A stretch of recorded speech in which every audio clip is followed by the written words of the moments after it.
All right, folks, we need to have a serious conversation. And it revolves around Porsche. So, shocking, spoiler alert. But this is about buying and owning a Porsche. And if you happen to have ever had experience owning a Porsche, just go ahead and smash that like button and comment down below. Because you may have experienced some of the similar things that I have been going through here recently, especially being somewhat of I'm putting my life out on the internet for people to view and ultimately judge and create opinion about. And one of the most often comments that I get that stands out. Now, granted, a lot of folks, they comment and say, great videos, great content. I love Porsche. I love the Macan. I love a GTS. I'd love to get one myself. This, that, and the other. They get it. But I would be willing to bet that on the other channels that I upload to, very few people are actually of sound mind. And things like, the comforts of that are available to us and potentially would, reach into a higher spectrum of pricing category of those who work hard and make good money and have good credit and, and just enjoy, a variety of different things. They don't really exist on that channel. So I get it. I get labeled. And this actually happened to me years ago when I had a 2015 S550 that I bought from United or Gwinnett Place BMW. I think it was Gwinnett Place BMW is what they call it now. And I think I got that car this was back in 2021, maybe. I think I got that car for like $30,000. Like it was cheap. It was a mint S550 with super low miles, really good options. And I always wanted an S class and I got it. And I really liked it. I really did. I would have liked to have been driven in it more than driving it, which is why I don't have it anymore. I'm more of a driver's car kind of person. But people would often, associate the brand and the badge with a price and say, oh, it must be nice. And I'm like, you do realize this car is nearly 6 or 7 years old and it is a fraction of the cost and actually probably costs less than the car that you drive. If you purchased a new vehicle with the average new car price now reaching into $45,000 or $50,000. Anyway, I digress. Today, I am hit with must be nice to have a Porsche. There's no way I could afford a Porsche. You shouldn't drive an expensive Porsche, which I just drove 6,000 miles around the country and into Canada. Why? Because I really wanted to. And the car's a CPO and there's a variety of reasons behind it. And it was a lot of fun. Part of the reason why I have a CPO is because it's unlimited mileage warranty and I want to get the most out of that warranty as I possibly can. And I think I will do that by putting as many miles on it before that warranty expires, which I have a plan when the warranty expires to stay under warranty coverage, thanks to my good friends here at Porsche Destin. But we'll talk about that later. The simple fact of the matter is that I bought my Porsche Macan, which is a 2018 pre-owned, certified pre-owned. And it was actually less expensive for me to buy that Porsche Macan GTS than it was for me to buy a Ford F-250. And now, today, a Ford F-150, because the Ford F-150s now cost as much as F-250s used to cost, and F-250s now cost pretty much like $90,000 to $100,000 if you want a Lariat FX4 turbo diesel or better. And I'm talking about, 250s, 350s, 450s. The prices are going up, but no one bats an eye at a King Ranch Ford of any model. Whereas you look at a Porsche, you see the badge, you automatically get lumped into a category of, oh my God, look at you, you have a Porsche. It's like, seriously, folks, come on. Now, I understand that you guys are probably not in that category. You're car people. You get it. You understand it. And me, I get it. That's why we're having these conversations. Appreciate you guys for being there. But I came across something today that I hadn't seen until today. And I'm apparently a few months behind here because, again, like I said, I've been inundated in this other channel, which is potentially causing mental problems for me that I'm unaware of that will probably come out soon in therapy. But It's something called a Maserati Grecale, all right? And this article that I came across says that the 2023 Maserati Grecale GT proves there are options beyond the Porsche Macan.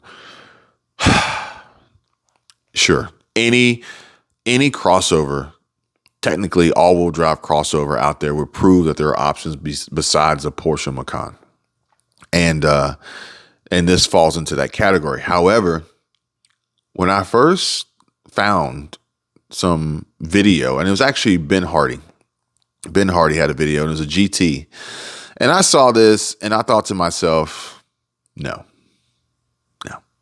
Now, carscoops.com says that in concept, it's most easily explained as a Porsche Macan rival. Great. Cool. Great benchmark to put yourself up against. However, the styling, the 4-cylinder, the hybrid drivetrain, like it didn't do it for me. It didn't do it for me. Honestly, I got to tell you guys right now, if I were to replace the Macan GTS, it would be a tough call. And I would really want to, and I'm staying into the crossover category here, want to get into a Q8. So it would be an SQ8 or an RSQ8, probably be where I would most likely want to go. Now, granted, besides that, maybe a BMW X3 competition, which is, interesting, but the X3 has actually grown in size and has grown on me, but there are a few BMW quirks that I'm just not really super interested in getting back into. So yeah, I mean, maybe a Trackhawk, but not really. I think that I am through and through pretty much like daily driving German cars, plain and simple.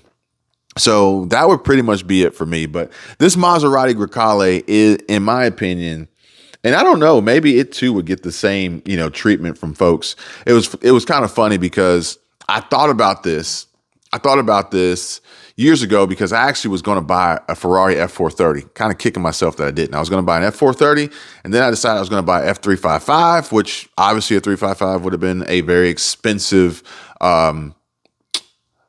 garage ornament. But I was looking at buying these. The 430 at the time was going to be about $100,000. And the 355 was going to be around 60 to 65,000. Really great specs, great options, right? And I'm kicking myself that I didn't because obviously that was prior to pandemic. And had I bought them, I probably could have made some pretty good money on the resale, but I didn't.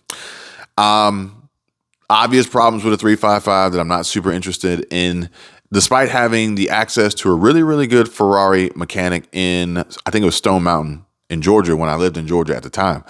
And then the 430 was relatively good, as long as you had, a fairly good clutch and I believe upgraded exhaust manifold or upgraded headers, you were pretty much good to go. The only issue you're going to have is your taillights were probably going to be loose and rattle. Your side mirrors are probably going to be loose and rattle. Most of the interior buttons were going to be sticky.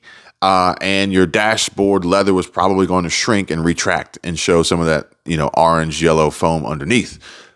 There were no cup holders and the existing stereo sound system wasn't very good. But when you got, flat plane crank V8 behind you, who really needs a stereo? And that was pretty much it. But either way, I'm kind of kicking myself that I didn't, but it was, in the long run, it's not a practical vehicle choice. But it's Italian, and I've never experienced Italian, and I don't know if I really want to either. I started out this whole journey in my life, Japanese Honda fanboy, then, went on to Nissan, actually had, dipped my toe in the water with a few American muscle vehicles. In between there was some sprinkling of German cars. I've got a long list of cars I can go over with you guys one day on another video. But ultimately, I think my heart lies in German. German built German quality. Or at least I thought that were the case until I saw some of Mercedes' latest renditions and how they kind of raised the price, but then they skimped on quality and introduced flimsy plastics and different things like that. And I'm just not really feeling it.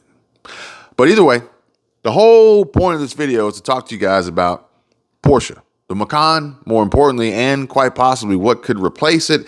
And in my opinion, the Maserati Grecale is not it, unless it's the Trofeo, which is starting at $103,995 based on car and driver.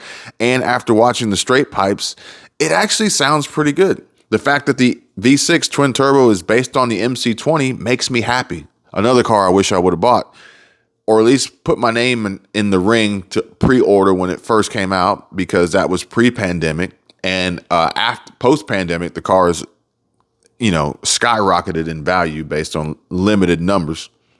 But it was a beautiful car. And I believe Maserati produced that engine in-house on their own without Ferrari. So, there's some perks here, but I'm just going to tell you guys right now, the Grecale Trofeo, although, very powerful and, potentially fun to drive, just doesn't really hit the mark for me. How about you guys?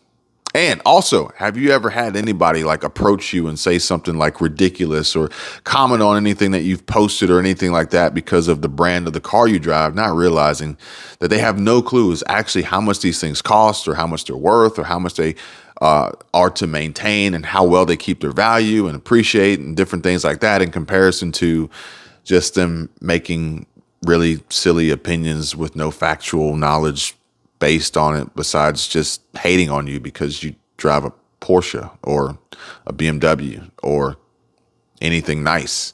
I thought about getting that Ferrari, and I knew that buying a Ferrari would put you into this category, right? And I could literally pull up to a gas station, and I could pull up to a gas station in my pre-owned Ferrari F430, which, at the time I was looking to spend about $100,000 on, and be judged, be looked down upon because I spent so much money on such a ridiculously impractical vehicle. Meanwhile, the guy who pulls up next to me in a Z06 Corvette, they're literally carrying him out of the gas station on their shoulders because he's a hero, despite the fact that they're both V8s and they're both two-seaters and they're both very impractical and they're both pretty much the same price, except for the fact that the Z06 now costs way too much money. The Ferrari just gets the negative connotation because of the prancing horse. Why are people so stupid?